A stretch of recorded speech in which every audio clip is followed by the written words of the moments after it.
Let's start in the capital, where lobby group AfriForum is holding the Basic Education Department, at least the Minister, Angie, Motshekga, and her department before the courts this morning. And this is over the decision not to publish the matric results as newspapers when they're released on Friday. Yeah, so last week, the department announced that this move was to ensure that it complied with the Protection of Personal Information Act, which guards against the unlawful collection, retention, dissemination, etc. of citizens' private details. So Newzroom Afrika's senior politics reporter Ziyanda Ngcobo joins us now at the High Court in Pretoria for the latest on the story.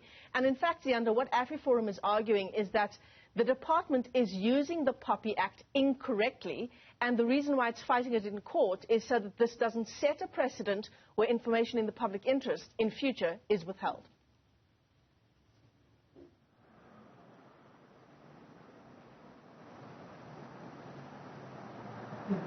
Absolutely, Michelle. And another argument that they're making and that they're going to be making before this court this morning is that the Basic Education Department has failed to balance between the POPI Act and its mandate as the Department of Education to ensure that there's free expression of information, especially if it's for journalistic purposes or in the public interest or artistic expression. So they're saying that actually you've used the POPI Act as a cop-out because if you know how this has been done, which you should, you never release the names and surnames of the matric pupils. It's only that a unique examination number, which only the school or the parents of that pupil and the pupil themselves would actually have access to. But also, over and above this, Michelle, the department is the statutory body that is meant to actually have this information. So there's no reason why then you shouldn't actually release those matric results.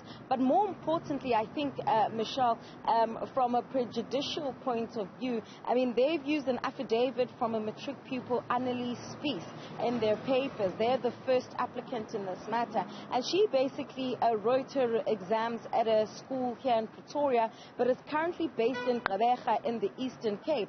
And they're saying that, well, if you're now going to go ahead with this decision, I'm not going to be able to access my results, especially now that these results are coming at a much later stage than usual, and I only have 1 week before actually needing to start my university career at the University of the Free State. And so I need to get my results as soon as possible, but there's no way for me to actually come back to Pretoria. So in fact, you are now going to impact on my ability to go ahead with my tertiary education as a result of a decision that seemingly was not even done with consultation with anyone, was unilateral, and is just irrational according to her eyes in the law.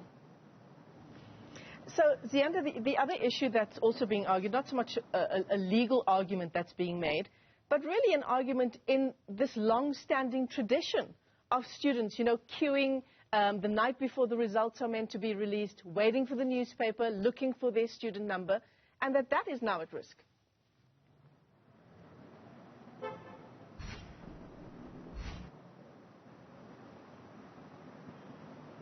So, I mean, you'll know, Michelle, you've been having plenty of conversations over the days since that announcement that there's almost two strong debates that are emerging about this. Of course, it's that long-standing culture, the excitement, waking up in the early hours of the morning, buying the newspapers. It's almost become a part of this country's culture.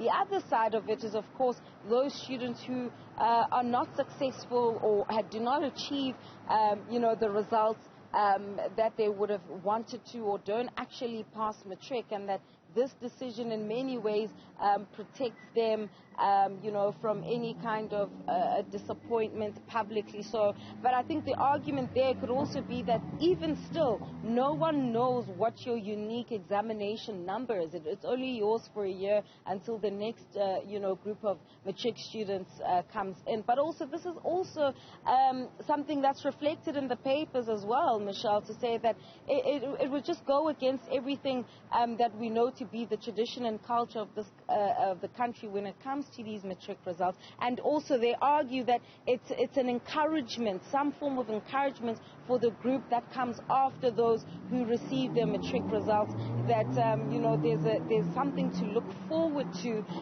by the time you are done with your studying, almost somewhat of a reward, Michelle. arguing that it encourages education excellence. Ziyanda, before I let you go, can you remember your exam number for matric?